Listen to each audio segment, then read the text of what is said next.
Sarah Mitchell looked at the clock on the wall. It was almost 9 in the evening. Her feet hurt so much. She had been standing and walking since 9 in the morning. 12 hours of serving coffee and cleaning tables. This was her life now. She picked up her cleaning cloth and walked to the last dirty table. A young couple had just left. They had been sitting there for 2 hours, drinking expensive coffee and eating fancy cakes.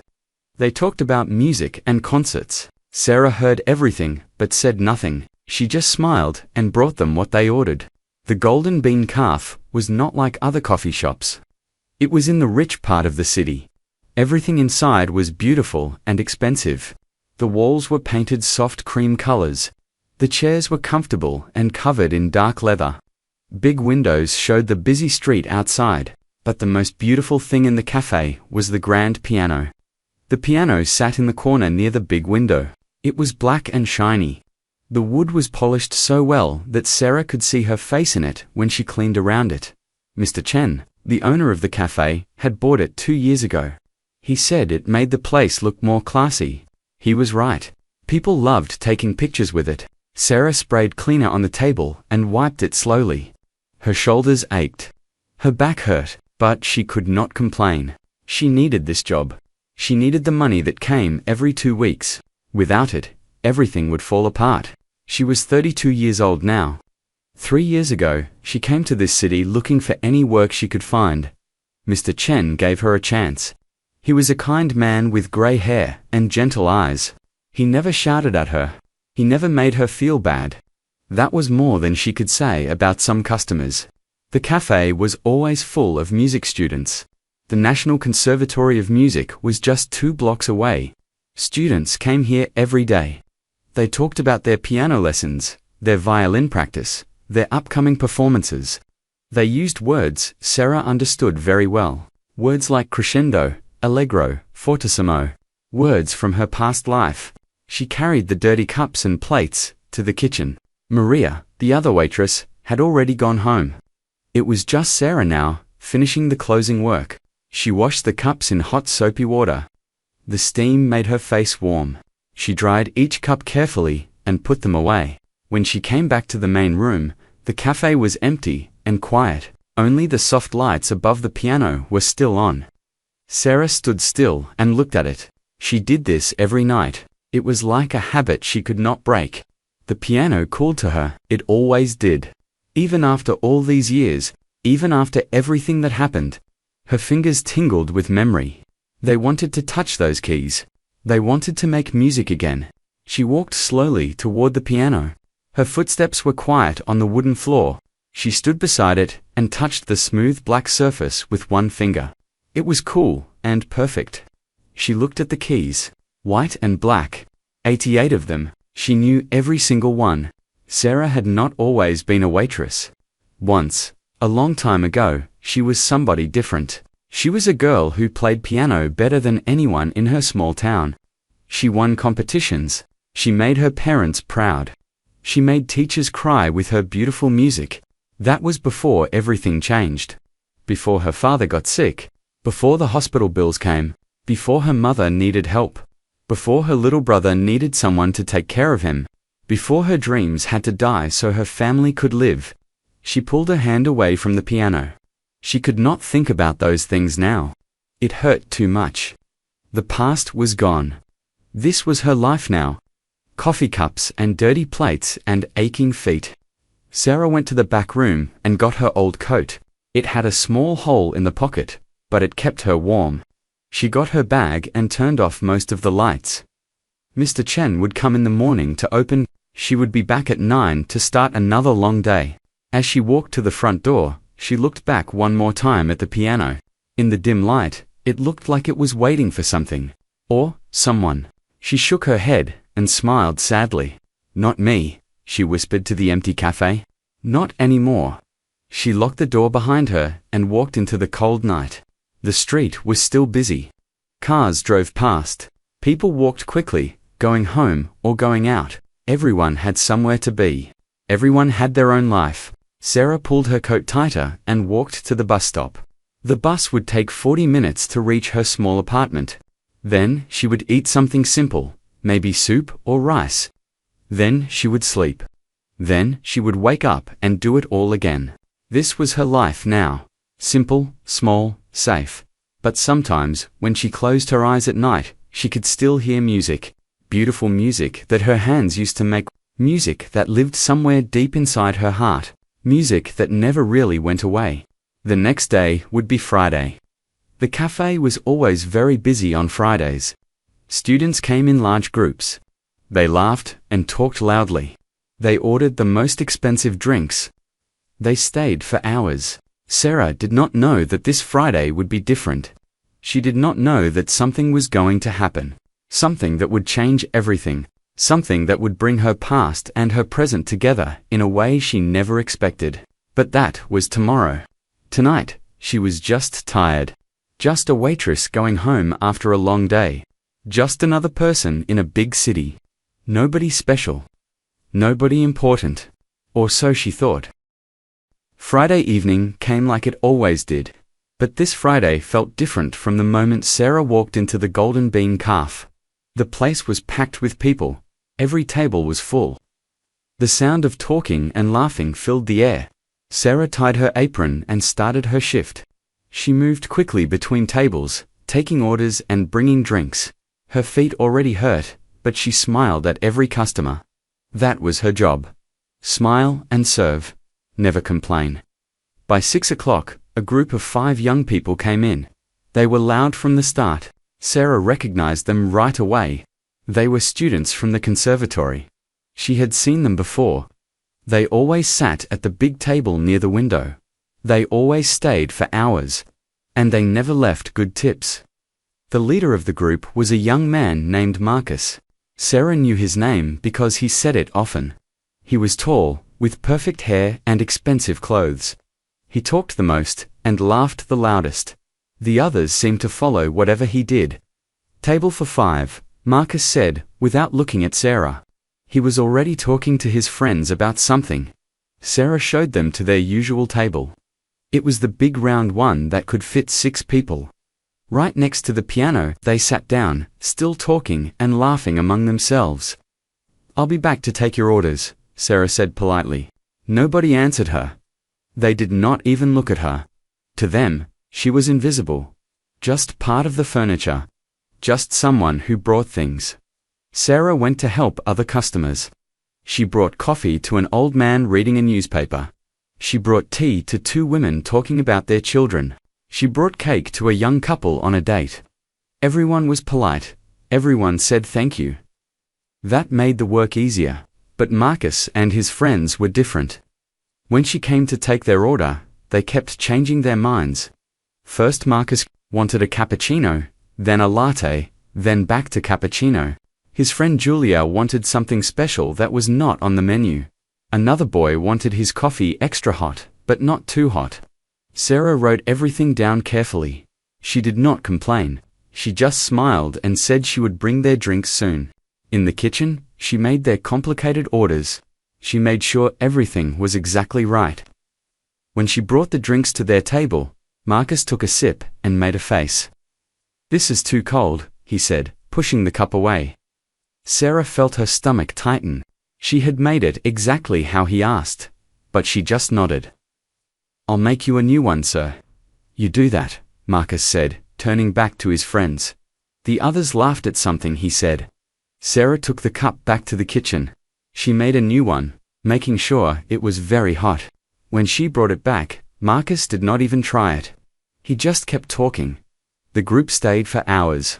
They ordered more drinks, some desserts, more coffee.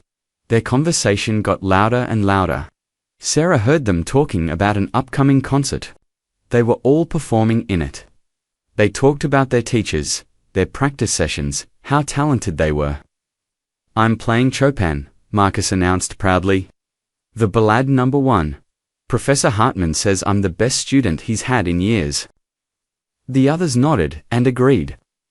They told him how amazing he was, how lucky he was to study with Professor Hartman, how he would definitely win the competition next month. Sarah cleaned the table next to them.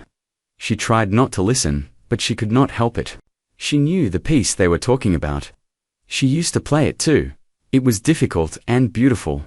It required strong fingers and a soft heart. She remembered playing it at her last competition before everything changed. She was 18. The audience stood up and clapped for 5 minutes. The judges gave her the highest score. That was the day the conservatory offered her a full scholarship. That was the day her future looked bright and certain. But that was a lifetime ago. Another person, another world. "More coffee, please," Julia said, snapping her fingers at Sarah. Sarah nodded and went to get the coffee pot. When she came back, she poured coffee into Julia's cup. As she did, her eyes drifted to the piano. It was so close, just a few steps away. The light above it made it glow softly in the dim cafe. "What are you looking at?" Sarah jumped a little. Marcus was staring at her. His eyes were sharp and mocking. The whole table went quiet.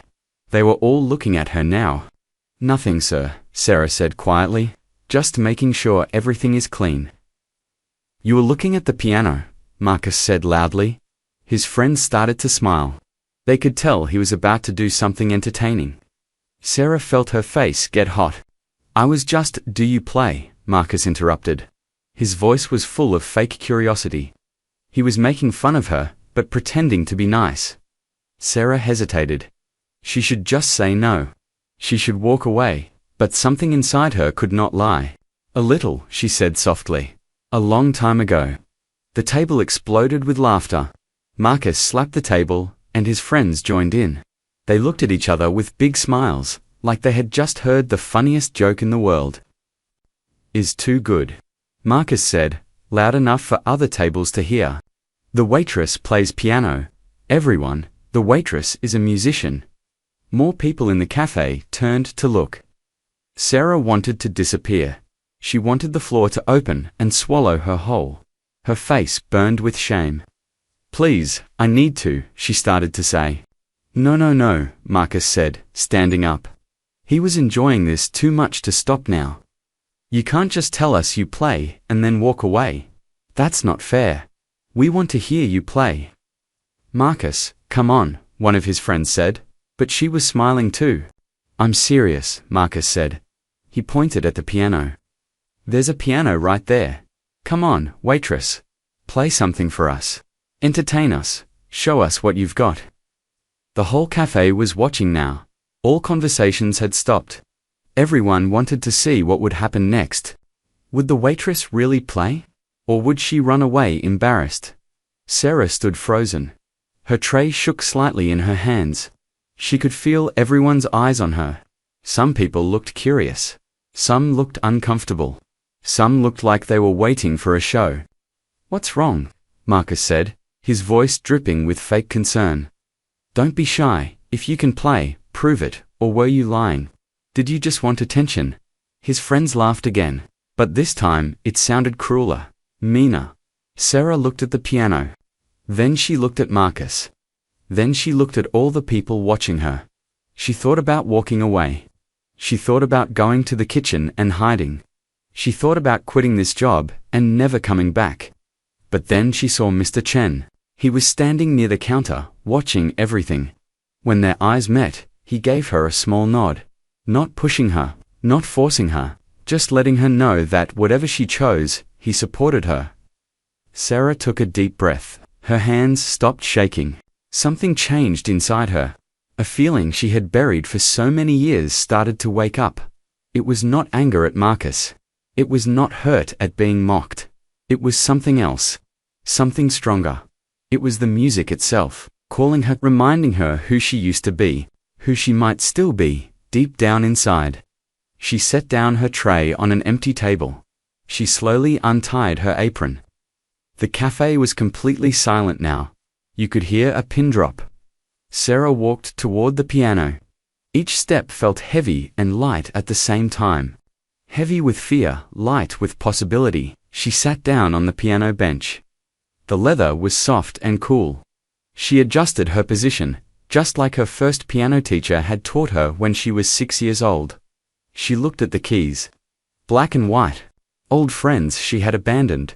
Marcus and his friends watched with big smiles. They expected her to fail. They expected her to play a simple song badly. They expected to laugh even more. They had no idea what was about to happen. Nobody did. Not even Sarah herself. She placed her hands on the keys. They felt like home. Sarah's hands rested on the piano keys. They were shaking just a little. She closed her eyes and took a slow breath. In her mind, images started to appear. Memories she had locked away for so many years. She saw herself as a little girl, 6 years old, wearing a pink dress. Her mother was taking her to her first piano lesson. The teacher was Mrs. Anderson, an old woman with kind eyes and gentle hands. She lived in a small house that smelled like cookies and old books. "Let me see your hands, dear," Mrs. Anderson had said that first day. Little Sarah held out her small hands. Mrs. Anderson looked at them carefully, turning them over, looking at the fingers. "Good hands," she said, smiling.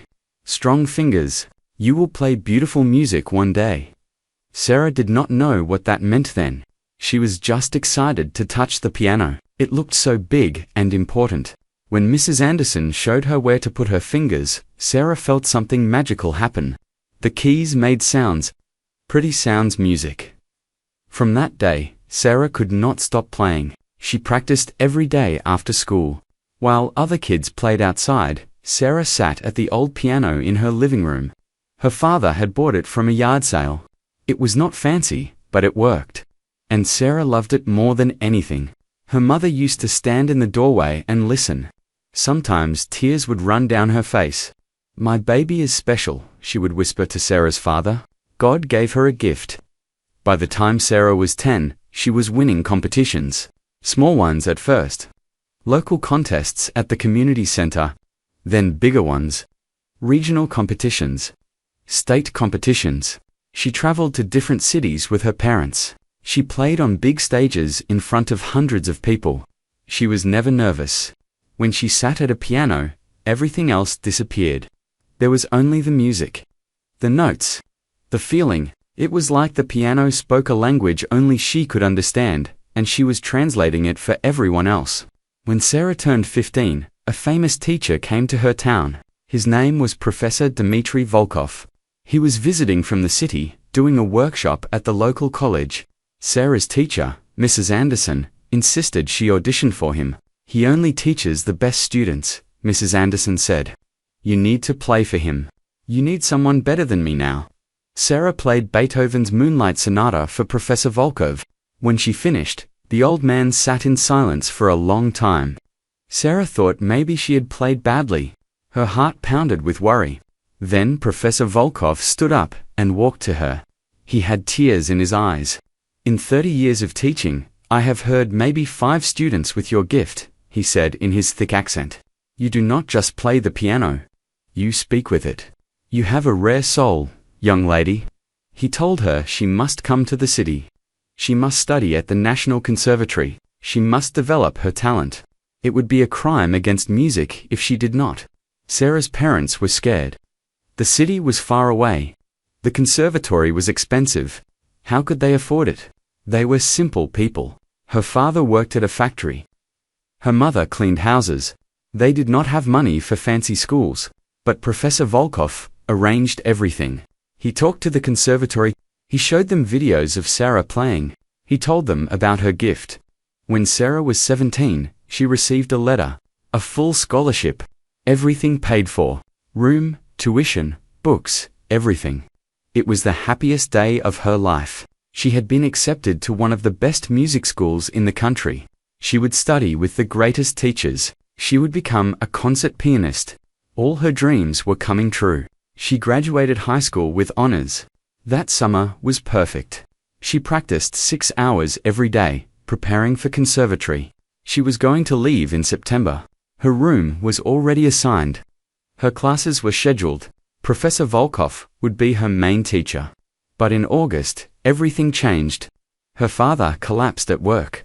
One moment, he was fine, talking to a coworker. The next moment, he was on the floor. A massive stroke. They rushed him to the hospital. For 3 days, the family did not know if he would live or die. He lived, but he was not the same. Half his body did not work right. He could not speak clearly. He could not work. He needed constant care and therapy. The hospital bills were huge. Insurance did not cover everything. There were so many expenses. Medications, doctor visits, special equipment, physical therapy. The money disappeared quickly. Sarah's mother tried to do everything. She worked 2 jobs. She took care of her husband. She tried to keep the family together, but it was too much. She was breaking under the pressure. Sarah could see it in her mother's eyes. The tiredness, the fear, the pain. Then there was Jake, Sarah's younger brother. He was only 12. He was struggling in school. He missed their father. He needed attention and help, but their mother had no time. She was always working or caring for their father. Sarah sat in her room one night in late August. Her acceptance letter to the conservatory was on her desk. Her bags were half packed. She was supposed to leave in 2 weeks. She looked at the letter. Then she looked at her family. Her father in a wheelchair, trying to smile at her. Her mother with dark circles under her eyes, pretending everything was fine. Her brother, doing his homework alone, looking lost and sad. Sarah made a decision that night. The hardest decision of her life. She called Professor Volkov the next day. "I cannot come this year," she told him. Her voice was shaking. "My family needs me. But I will come next year, I promise." Professor Volkov was quiet for a moment. Then he said, "Family is important. The conservatory will hold your place for 1 year. Take care of your father. Then come to us." Sarah thanked him. She hung up the phone and cried for hours. 1 year, she told herself. Just 1 year. She would get a job. She would help her mother. She would make sure her father got better, and her brother was okay. Then she would go to the conservatory. Then she would follow her dreams. But life did not work that way. 1 year became 2 years. The bills kept coming. Her father needed more therapy. Her mother got sick too, from stress and exhaustion. Jake struggled with depression and needed counseling. There was always something. Always another emergency. Always another reason to stay. Sarah worked 3 different jobs. She waited tables. She cleaned offices at night. She gave piano lessons to children in her town. Every penny went to her family. She had no time to practice seriously. No time to keep her skills sharp. No time for herself. The conservatory called after the first year. They asked if she was coming. She said no, not yet, maybe next year. They said they would try to hold her place. After the second year, they called again. This time they said they could not hold her place any longer. Other students needed that scholarship. They were sorry. They hoped she understood. Sarah said she understood. She hung up and did not cry. She had no tears left. She had accepted her fate. By the time she turned 25, her father had passed away. The stroke had damaged his heart. He died peacefully in his sleep. Sarah was grateful he was no longer in pain, but her heart broke into a million pieces. Her mother was different after that. Quieter, sadder. She needed Sarah even more. Jake had gone to college by then, but he needed financial help. Sarah kept working, kept giving, kept sacrificing. The years passed. 25 became 30. 30 became 32. Sarah moved to the city, looking for better paying work. That is when she found the golden bean calf. Mr. Chen hired her immediately. He said she had an honest face. She had not touched a piano seriously in over 10 years. Sometimes she would see a piano in a store window or hear someone playing in a park. Her hands would tingle. Her heart would ache. But she always walked away. That part of her life was over. Dead and buried, or so she thought. Now, sitting at this beautiful grand piano, with all these people watching her, all those memories came flooding back. The little girl in the pink dress. The competitions she won, Professor Volkov's tears. The acceptance letter, her father's stroke. Her mother's exhaustion. Her brother's sad eyes. The choice she made. The dreams she gave up. Marcus and his friends were still smiling, waiting for her to embarrass herself. They had no idea who she really was, what she had been, what she had lost. Sarah opened her eyes. She looked down at the keys, black and white, silent and waiting. "I'm sorry, Papa," she whispered so quietly that no one could hear. "I'm sorry I never became what you wanted me to be." Then she began to play. The first note rang out in the silent cafe. It was a single note, simple, clear, beautiful. Sarah's right hand had pressed one key, and that sound filled the entire room.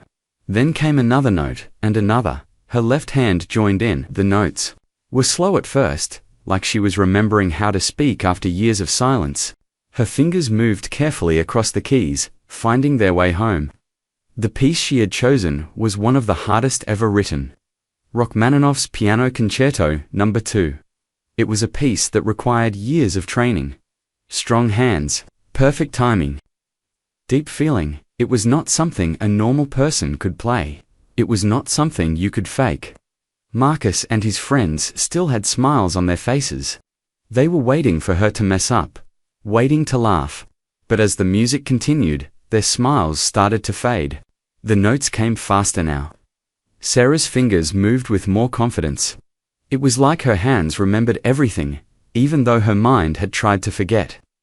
The muscle memory was still there, buried deep but not gone, never gone. The melody began to build. Low notes in her left hand created a foundation. High notes in her right hand danced above them. The two hands worked together, creating something bigger than the sum of their parts. This was not simple music. This was complex, professional, masterful. People in the cafe stopped talking completely. Cups were set down, forks were put down. Everyone turned to watch the waitress at the piano. The woman they had ignored all evening. The woman who was invisible to them. She was invisible no more. Sarah's eyes were closed now. She did not need to see the keys. Her fingers knew where to go. They had played this piece 100 times before. 1,000 times. Back when she was 17, preparing for conservatory, this had been one of her audition pieces. The music grew stronger, louder, more intense. Sarah's whole body moved with the rhythm. Her shoulders swayed, her head tilted. She was not just playing the piano, she was inside the music. She had become the music. At Marcus's table, the smiles were completely gone now. Marcus's mouth was open a little. His friend Julia's eyes were wide. The others sat frozen, staring. They were music students. They knew what they were hearing. This was not amateur playing. This was not someone who knew a little piano. This was a master at work. The piece entered a difficult section. The notes came so fast that normal people could not even see the fingers moving. It was a blur of black and white keys, a cascade of sound. Like a waterfall made of music, Sarah's hands flew across the keyboard, hitting every note perfectly. An old woman at a corner table gasped. She covered her mouth with her hand. Tears started running down her face. She was a piano teacher herself. She had taught music for 40 years. She recognized true talent when she heard it. The music told a story. It started sad and heavy, like carrying a great weight. Then it became angry, fighting against something. Then it softened, becoming gentle and full of longing. Then it rose again, powerful and determined. It was not just sound, it was emotion made real. It was a human soul speaking without words. Sarah felt something breaking inside her as she played. All the pain she had carried for so many years was pouring out through her fingers. The loss of her father, the sacrifice of her dreams, the loneliness of her life, the tiredness in her bones, the ache in her heart. It all came out in the music. Tears started rolling down her cheeks, but she did not stop playing. Her fingers never missed a note. Professional training had taught her to play through anything. Pain, sadness, joy, whatever she felt, the music must continue. The music was bigger than her feelings. The music was everything. More people in the cafe started crying. A middle-aged man wiped his eyes with his napkin. A young couple held hands, both with tears on their faces. Even Maria, the other waitress, stood in the kitchen doorway with her hand over her heart, crying quietly. Mr. Chen watched from behind the counter. He had hired Sarah 3 years ago. He had always thought she was special somehow. There was something about her, a sadness in her eyes, a grace in how she moved. But he never knew this. He never knew she carried this gift inside her. The music reached its peak. The notes were so powerful now that the whole cafe seemed to vibrate with them. Sarah's hands crashed down on the keys, creating huge chords that shook the air. This was the climax of the piece. The moment when everything came together. When all the pain and struggle transformed into something beautiful and triumphant. Marcus sat back in his chair like he had been pushed. His face was pale. He looked at his friends. They looked back at him. No one knew what to say. They had come here to show off and have fun. To feel superior. To mock others. Now they felt small, ashamed, humbled. The music began to soften. After the great climax came the resolution. The notes became gentler, sweeter, like sunlight after a storm, like peace after war. Sarah's hands moved more slowly now, drawing out each note, making it last. She was near the end. The final phrases of the piece. The conclusion of the story.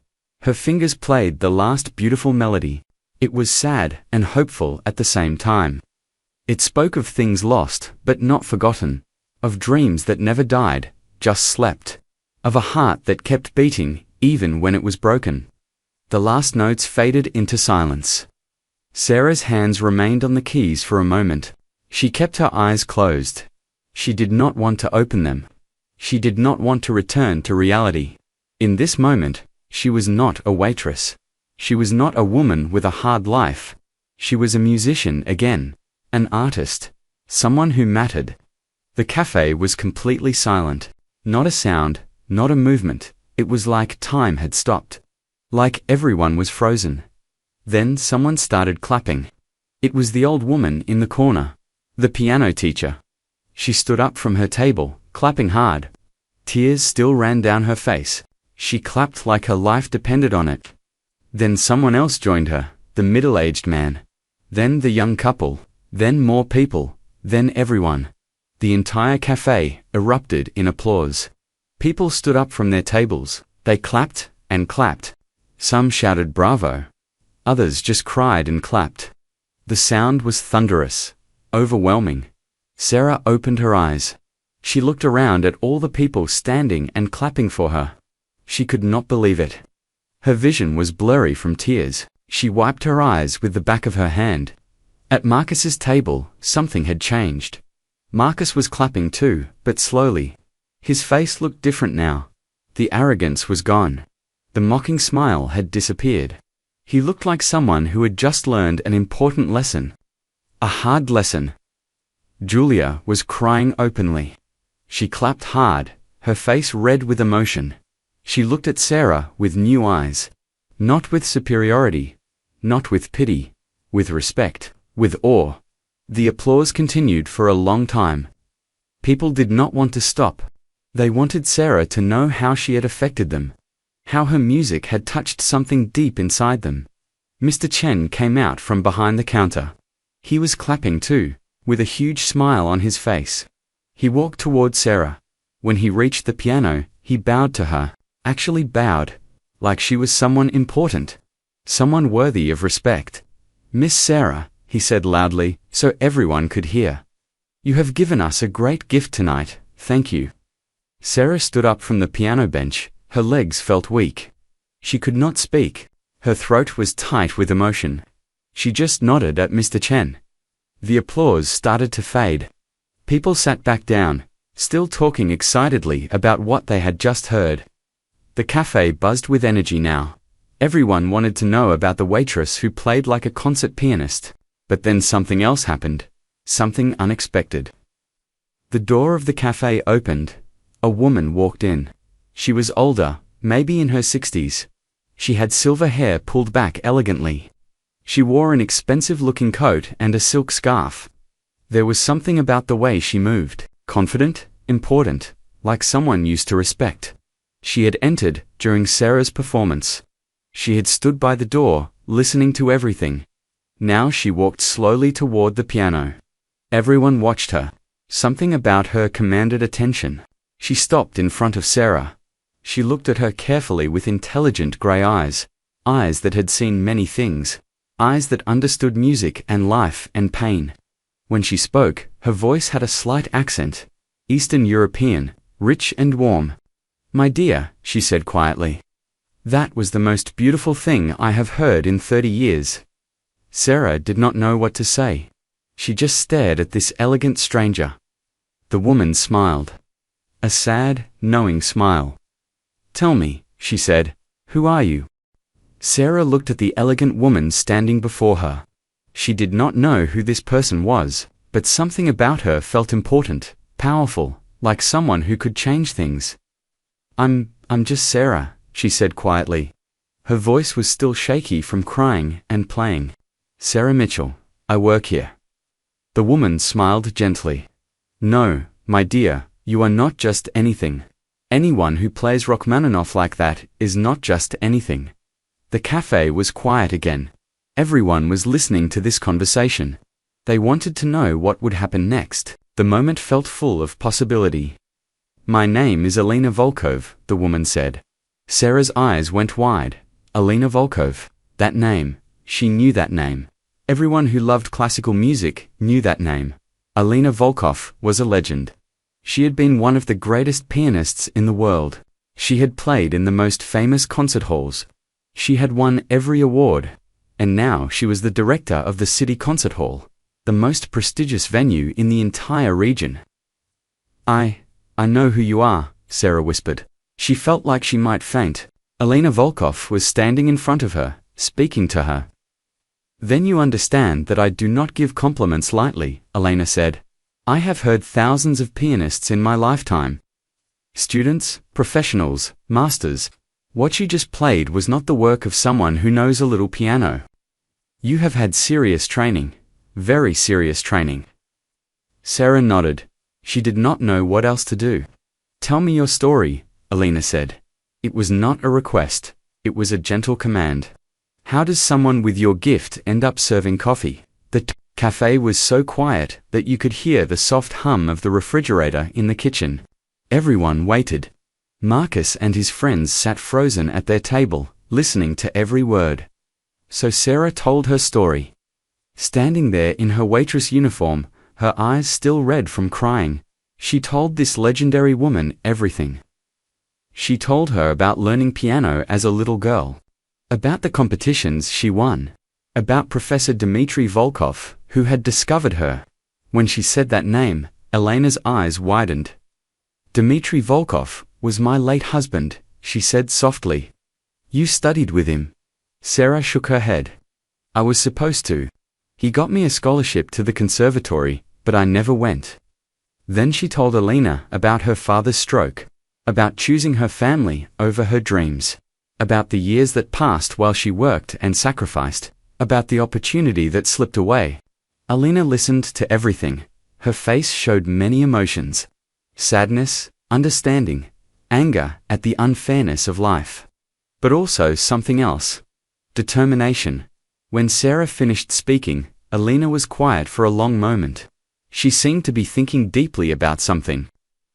Then she looked at Sarah with strong, clear eyes. "My husband spoke of you," she said. "Before he died 5 years ago, he kept a notebook.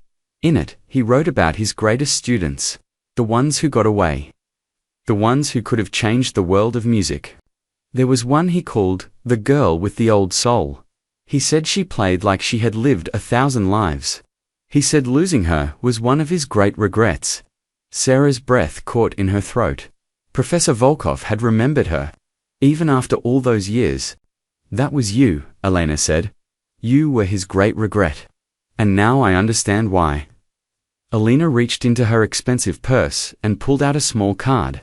She wrote something on the back of it and handed it to Sarah. "I am organizing a special concert next month," Alina said. "It is a benefit concert for a music scholarship fund. The theme is hidden talents. We feature musicians who, for various reasons, never got the chance they deserved. I want you to perform." Sarah looked at the card like it was a snake that might bite her. I can't. I haven't played seriously in years. I'm not ready. I'm not good enough anymore. You just played one of the most difficult pieces in the piano repertoire, and you made everyone in this cafe cry. Alina said firmly. Don't insult my intelligence by saying you're not good enough. The question is not about your ability. The question is about your courage. Sarah's hands trembled. The card felt heavy in her fingers. This was not possible. This could not be real. Things like this did not happen to people like her. I also want to introduce you to someone, Alina continued. The director of the city's Music Scholarship Foundation. They help talented musicians who face financial difficulties. They might be able to help with your family situation, so you can practice, so you can develop your gift again. Tears started flowing down Sarah's face again. She could not stop them. For so many years, she had carried everything alone. The burden, the sacrifice, the loss. Now someone was offering to help, someone understood. Why? Sarah whispered. Why are you doing this for me? Elena's eyes grew soft. Because my husband would have wanted me to. Because talent like yours is rare and precious. Because the world needs beauty, and you create beauty. And because she paused, her own eyes getting wet. Because I know what it feels like to sacrifice. I know what it costs, and I believe that sometimes it's not too late to reclaim what we lost. At Marcus's table, something was happening. Marcus had his head in his hands. His shoulders were shaking. He was crying. Julia put her hand on his back, tears running down her own face. They were all changed by what they had witnessed. The mockery they had shown earlier seemed like a terrible sin now. They felt ashamed, small, wrong. Marcus stood up suddenly. He walked towards Sarah on unsteady legs. When he reached her, he stopped. He looked at her, and she could see real pain in his eyes. I'm sorry, he said. His voice broke. I'm so sorry. I was cruel. I was arrogant. I thought I was special because I go to a good school and have a famous teacher. But you're the real thing. You're what I'll never be, no matter how much I practice or how many lessons I take. You have something I don't. Something I can't learn. Sarah looked at this young man who had mocked her just an hour ago. He looked different now, humbled, honest, human. She could have been angry with him. She could have refused his apology. But she understood something that he was just learning. Life humbles everyone eventually. Pain teaches everyone eventually. It's okay, she said quietly. You didn't know. That's no excuse, Marcus said. I should have treated you with respect regardless. You taught me something tonight. Something more important than any music lesson. Thank you. He reached out his hand to shake hers. Sarah took it. The handshake was firm and real. When he went back to his table, his friends were all looking at him with new respect. They had all learned something tonight. The cafe slowly came back to life. People started talking again, but differently now. Softer, more thoughtful. The energy had changed. Something important had happened here tonight, and everyone felt it. Mr. Chen came over to Sarah. Take the rest of the night off, he said with a smile. Go home, process all this. And Sarah, I'm proud of you. Sarah hugged her boss. This kind man who had given her a job when she needed it, who had never made her feel less than human, who had believed in her enough to let her play tonight. As she gathered her things to leave, people came up to her. They wanted to shake her hand, to tell her how beautiful her playing was, to thank her for the gift she had given them. Sarah was overwhelmed by all the kindness. The old piano teacher from the corner table was one of them. I have taught piano for 43 years, she said. I have never heard anyone play with such feeling. You didn't just play notes. You shared your soul. That's what great artists do. A young girl, maybe 16, approached shyly. I want to quit piano, she said. I've been studying for 8 years, and I don't think I'm good enough, but after hearing you, I think I'll keep going. You inspired me. Sarah smiled at the girl through her tears. Keep playing, she said. Even when it's hard, even when you want to quit, the music will always be there for you, waiting. I know. Alina Volkov waited by the door. When Sarah was ready to leave, Alina walked out with her. Think about my offer, Alina said, as they stood on the sidewalk outside. The night air was cold and fresh. You have 1 month to prepare. I will arrange practice space for you. I will help with whatever you need. This is your second chance, Sarah. Don't waste it. Sarah looked at the card in her hand. Then she looked at this legendary woman who was offering her something she thought was gone forever. Hope, I'll do it, Sarah said. The words came out stronger than she expected. More certain. I'll do it. I'm scared, but I'll do it. Alina smiled, a real warm smile that lit up her whole face. Good, that's all I needed to hear. Courage and talent together are unstoppable. You'll see. She gave Sarah her phone number and email. They made plans to meet the next day to discuss details. Then Alina got into a car that was waiting for her and drove away into the night. Sarah stood alone on the sidewalk. She looked back through the window of the Golden Bean Calf. She could see the piano, that beautiful instrument that had been silent for so long. Tonight, it had sung again, and so had she. She looked down at her hands, her waitress hands, rough from work, scarred from burns and cuts. But they had just created something beautiful, something that moved people's hearts. They were musicians' hands after all. They always had been. The next 4 weeks changed Sarah's life in ways she could not have imagined. When she woke up the morning after her performance at the cafe, she wondered if it had all been a dream. But the card from Alina Volkov was still on her bedside table. Real, solid, proof that it had happened. Alina called her that same morning. She was not a woman who wasted time. Within 2 days, she had arranged everything. Sarah would have access to a practice room at the city concert hall 3 hours every day. She would meet with the Scholarship Foundation director. She would prepare for the benefit concert. But first, Sarah had to deal with her life. She could not just stop working. She had bills to pay. Her mother still needed money for her medications. Jake was in his final year of college and needed help with expenses. When she explained this to Alina, the older woman did not hesitate.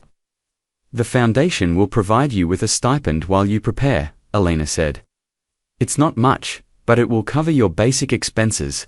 You need to focus on your music now. Nothing else. Sarah cried when she heard this. For the first time in 14 years, someone was taking care of her instead of the other way around. It felt strange, almost uncomfortable, but also like a weight being lifted from her shoulders. Mr. Chen was understanding when she asked to reduce her hours at the cafe. You were meant for greater things than serving coffee, he said with a kind smile. I'm just happy I got to see you play before you become famous. Sarah laughed at that. Famous her, it seemed impossible. But something inside her had woken up that night at the piano, something that had been sleeping for too long. The first day she walked into the city concert hall, her heart was pounding. She had dreamed of this place when she was young. It was one of the most beautiful buildings in the city. High ceilings, perfect acoustics, red velvet seats, a stage where legends had performed. Alina met her at the entrance. She walked Sarah through the grand lobby with its crystal chandeliers and marble floors. Then she took her backstage, through corridors that smelled like wood and old music. Finally, they reached a practice room. This is yours for the next month, Alina said, opening the door. Inside was a beautiful Steinway grand piano. The walls were soundproof. There was a comfortable chair, a water bottle, and nothing else. Just Sarah and the piano. I'll leave you alone, Alina said. Play, remember who you are. When the door closed, Sarah stood in the silence. She approached the piano slowly. She sat down. She placed her hands on the keys. And then she played. At first, it was difficult. Her fingers were not as strong as they used to be. Years of not practicing had taken their toll. She made mistakes. Her timing was off in some places. Her hands cramped after just an hour, but she kept going, day after day, 3 hours every day, sometimes more. She played scales to strengthen her fingers. She played exercises to improve her technique. She played pieces she used to know, relearning them. Remembering them, it was like meeting an old friend after many years apart. Awkward at first, then comfortable, then joyful. Sarah also met with the Scholarship Foundation director, a serious woman named Dr. Patricia Chen, no relation to Mr. Chen from the cafe, but just as kind. She listened to Sarah's story and looked through her financial situation. "We can help you," Dr. Chen said. "Not just now, but going forward.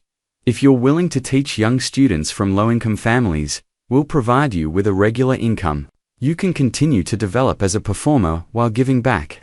Does that interest you? Interest her? It was perfect. Sarah loved teaching. She had done it in her hometown for years. The idea of helping young people who loved music but couldn't afford lessons made her heart full. "Yes," Sarah said immediately. "Yes, absolutely." So it was arranged. After the concert, Sarah would begin teaching 10 students from the Foundation's program. She would receive a salary. Not a huge amount, but enough to support herself and help her family. Enough to practice and perform. Enough to build a life around music again. The weeks passed quickly. Sarah practiced until her fingers hurt. Then she rested and practiced more. She chose her pieces for the concert carefully, Rachmaninoff of course, but also Chopin, Debussy, and a contemporary piece by a living composer. She wanted to show range. She wanted to show depth. Alina came to listen sometimes. She would sit in the practice room and close her eyes while Sarah played. Afterward, she would give advice, small technical things, but also bigger things, about interpretation, about feeling, about connecting with the audience. "You have the technique," Alina told her. "You always did. But now you have something more. You have lived. You have suffered. You have loved and lost. That's in your playing now. When you were 18, you were brilliant. Now you are profound. There's a difference." Sarah understood what she meant. The girl who had won competitions was talented but inexperienced. The woman she had become carried the weight of real life in her music. Every note meant something deeper now. Strange things started happening. Word spread about the waitress who could play like a master. A local newspaper heard about the story and sent a reporter to interview Sarah. She was uncomfortable at first, not used to attention. But the reporter was kind and respectful. He wrote a beautiful article about second chances and hidden talents. After the article was published, Sarah started getting recognized. People would see her and say, "You're the piano player from the cafe." Some asked for autographs. Some just wanted to shake her hand and wish her luck. Marcus, the student who had mocked her, came to the concert hall one day. He asked to speak with her. Sarah invited him to sit in the practice room while she took a break. "I've been thinking about that night constantly," Marcus said. "I'm ashamed of how I acted. I want you to know that it changed me. I've started volunteering with the foundation, teaching music to kids who can't afford lessons, because of you." Sarah felt warmth spread through her chest. "That's wonderful, Marcus. Really, I want to come to your concert," he said. "All of us do. My friends from that night, we want to support you, if that's okay." "Of course it's okay," Sarah said. "I'd be honored." Marcus stood to leave, but then turned back. "Can I ask you something? How do you do it? How do you play with such emotion? I practice 6 hours a day, but I can't make people feel what you make them feel." Sarah thought about this. "You're still young," she said gently. "You're learning the language of music. But you haven't lived enough yet to know what you want to say with it. That will come. Life will teach you. And when it does, when you've known real pain and real joy, then your music will mean something deeper. Just be patient, and be open to life, even the hard parts." Marcus nodded slowly. "Thank you," he said. Then he left, looking thoughtful. The days counted down to the concert. Sarah felt nervous, but also ready. She practiced her pieces until she could play them in her sleep. She worked on her breathing, her stage presence, her confidence. Alina coached her on everything. "The audience will love you," Alina assured her. "Trust me, I've been doing this for 50 years. I know talent when I see it. I know connection when I see it. You have both." 3 days before the concert, Sarah called her mother and her brother. She had not told them what was happening. She wanted to surprise them. "Mom, I'm sending you plane tickets," Sarah said. I want you and Jake to come to the city. I'm performing in a concert, a real concert, at the city concert hall." Her mother was silent for a long time. Then she started crying. "Oh, baby," she whispered. "Oh, my baby. Your father would be so proud. I wish he could see this." "I think he will see it," Sarah said softly. Somehow, Jake was thrilled. He said he wouldn't miss it for anything. Sarah made arrangements for them to stay in a hotel. She would pay for everything. It was time to give back to the people who had sacrificed for her. The night before the concert, Sarah could not sleep. She lay in her small apartment, staring at the ceiling. Tomorrow, everything would change. Again, one way or another. She thought about her journey. From a little girl learning her first notes, to a teenager winning competitions. From a young woman giving up her dreams to a waitress surviving day by day. And now, to a performer about to step onto one of the most important stages in the region. Life was strange. You never knew what was coming. You made your choices and lived with them. But sometimes, if you were very lucky, you got another chance. A second beginning. Sarah closed her eyes and imagined herself at the piano. The lights, the audience. The first note, she imagined her father watching from somewhere. Her old teacher, Mrs. Anderson, Professor Dmitry Volkov, all the people who had believed in her when she was young. "I won't let you down," she whispered into the darkness. "I promise." Tomorrow would be the most important day of her life. She was ready. After 14 years of waiting, of working, of sacrificing, of surviving, Sarah Mitchell was finally ready to show the world who she really was.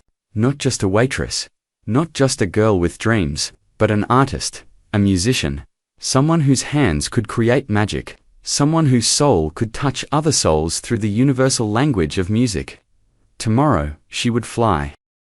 The day of the concert arrived with bright sunshine. Sarah woke up early, her heart already racing. She had dreamed of this moment when she was young. Now, it was real. Today, tonight. She ate a light breakfast, though her stomach was too nervous to want food. She practiced her breathing exercises like Alina had taught her. In, out. Slow and steady. She needed to be calm, focused, ready.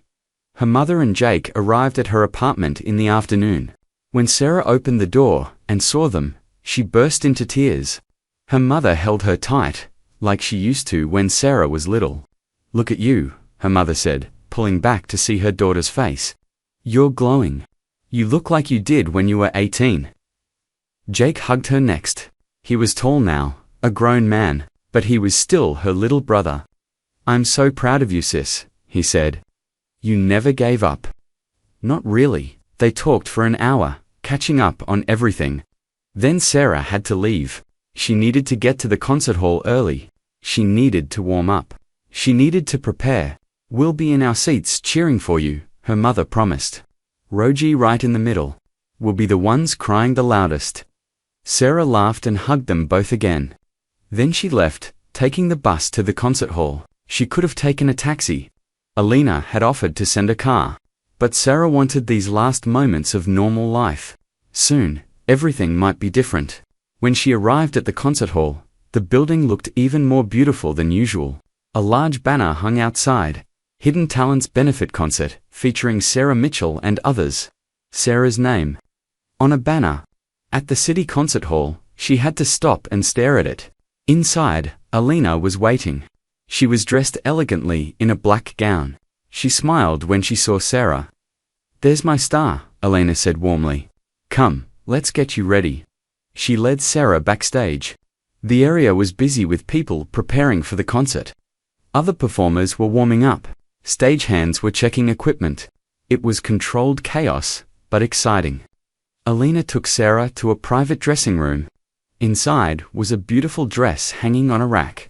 It was deep blue, simple but elegant. Shoes that matched, everything Sarah would need. "I thought you might need something special to wear," Alina said. "A gift, from me to you." Sarah touched the dress softly. It was the most beautiful thing she had ever worn. "Alina, I can't accept this. It's too much." "Nonsense," Alina said firmly. "You will look like the artist you are. Now get dressed. You perform in 2 hours. Sarah changed into the dress. It fit perfectly. When she looked in the mirror, she barely recognized herself. She looked professional, confident, like someone who belonged on that stage. There was a knock on the door. "Miss Mitchell, you have visitors," a stagehand said. Sarah opened the door, expecting maybe Mr. Chen. Instead, she found Marcus and his 4 friends from that night at the cafe. They were all dressed nicely. They looked nervous but excited. "We wanted to wish you good luck," Julia said shyly. She held out a bouquet of flowers. "We'll be in the audience. We wouldn't miss this for anything." Marcus stepped forward. "What you did that night changed all of us," he said seriously. "We were arrogant kids who thought we were special because of our school and our opportunities. You showed us what real talent looks like. What real heart looks like." "Thank you." Sarah accepted the flowers and hugged each of them. They were good kids, really. They had just needed to learn some humility. Life was teaching them, just like it taught everyone. After they left, Sarah went to the practice room one last time. She played through her pieces quickly, just to warm up her fingers. They felt good, strong, ready. Alina came to get her 30 minutes before the concert started. "The hall is almost full," she said. "Over 1,000 people. There are music critics here, professors from the conservatory, important people in the arts community, and regular people who read about you in the newspaper. They're all here for you." Sarah felt panic rise in her chest. 1,000 people. Critics. Important people. What if she failed? What if she embarrassed herself? Alina saw the fear in her eyes. She took Sarah's hands in hers. "Listen to me. You are not performing for them. You are performing for yourself. For your father who believed in you. For your mother who sacrificed for you. For all the years you couldn't play. Play for them. The audience will feel it. Trust me." Sarah nodded. Alina was right. This was not about impressing anyone. This was about honoring her gift. About honoring everyone who had been part of her journey. The concert began with other performers. A violinist. A young opera singer. A jazz trio. All talented people who had faced obstacles in pursuing their art. All getting a second chance. Like Sarah, then it was her turn. Alina walked onto the stage to introduce her. The audience applauded politely. Sarah watched from the wings, her heart pounding so hard she thought it might burst.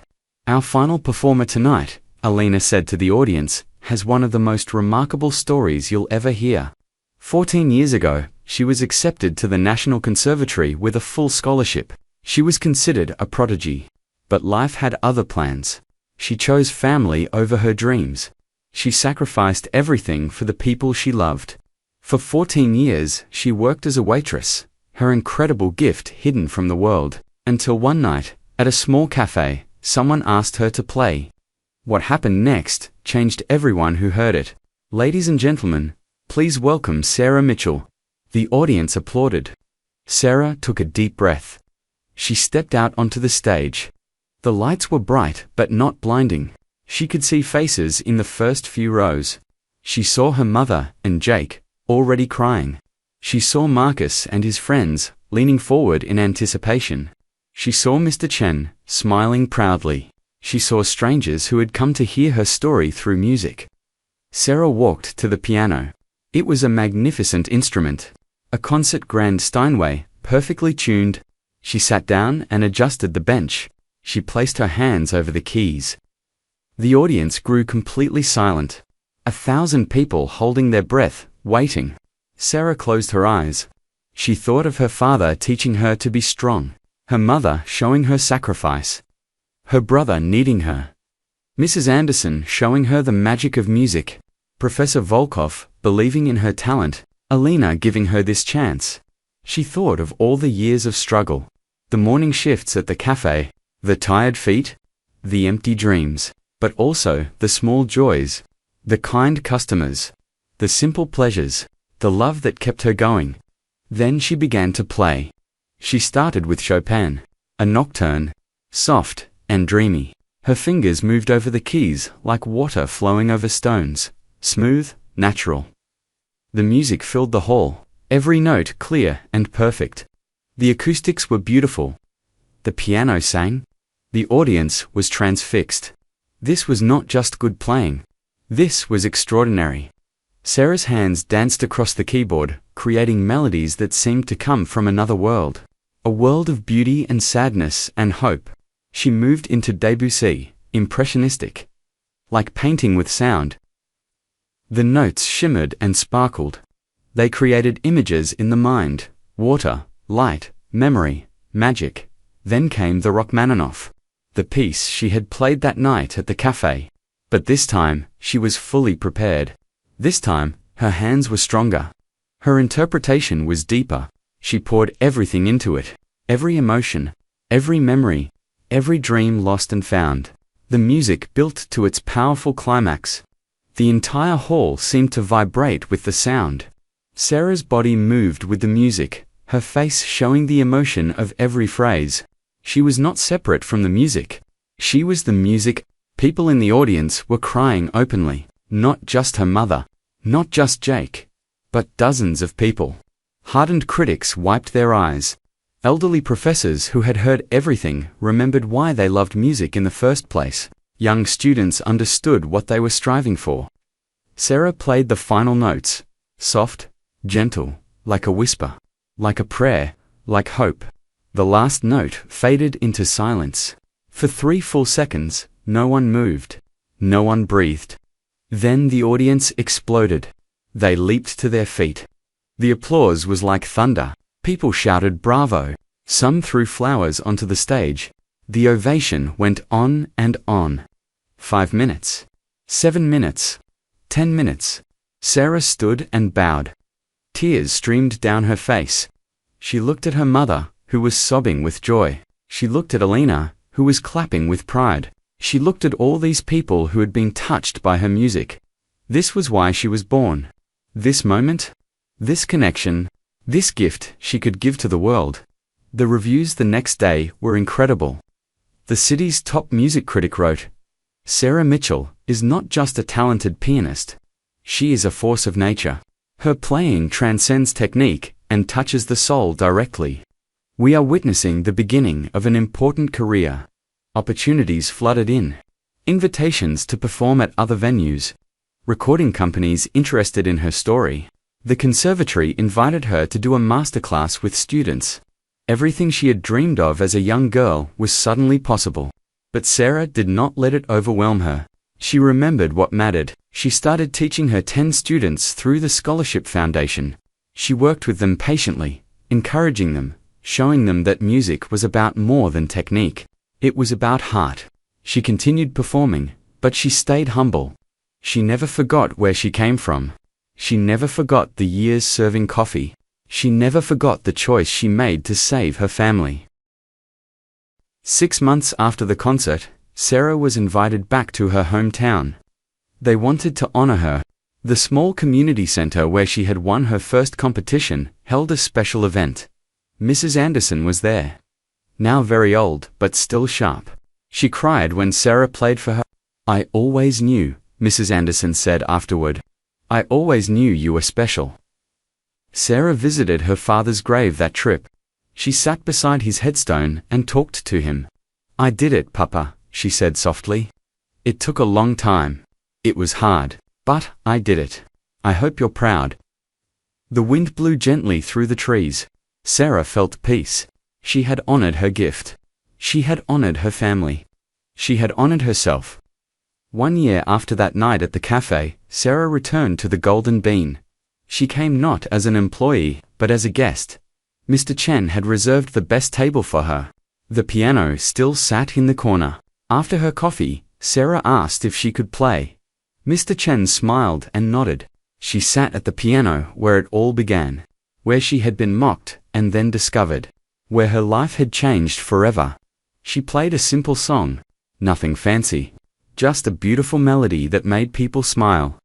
When she finished, the cafe erupted in applause. Some people remembered that night. Some were new customers, but they all appreciated the gift she had given them. Marcus was there too. He had become one of her good friends. He was less arrogant now, more thoughtful. He was teaching music to children in poor neighborhoods, finding his own way to give back. "You started all of this," he said to Sarah. You changed so many lives, including mine. Sarah smiled. We all change each other, she said. That's what life is about. Sharing our gifts, learning from each other, growing together. As Sarah left the cafe that evening, she looked back at the piano one last time. It was just an instrument, wood and strings and keys. But in the right hands, it could create magic. It could change lives. It could turn pain into beauty. Sarah walked into the cool evening air. She had a concert next week, students to teach tomorrow, a recording session next month. Her life was full now. Full of music. Full of purpose. Full of joy. She thought about the young girl she had been. The one who dreamed of playing on big stages. She had done that now, but she had become something more than she dreamed. She had become someone who knew the value of struggle. Someone who understood sacrifice. Someone whose art meant something because it came from real life. Sarah Mitchell was no longer just a waitress. She was no longer just a dreamer. She was an artist. A teacher. A survivor. A woman who had lost everything and found it again, better than before. She was living proof that it is never too late. That gifts never die, they just wait. That second chances exist for those brave enough to take them. And most importantly, she was proof that the human spirit, like music itself, cannot be defeated. It can be silenced for a time, but it always finds a way to sing again. Always.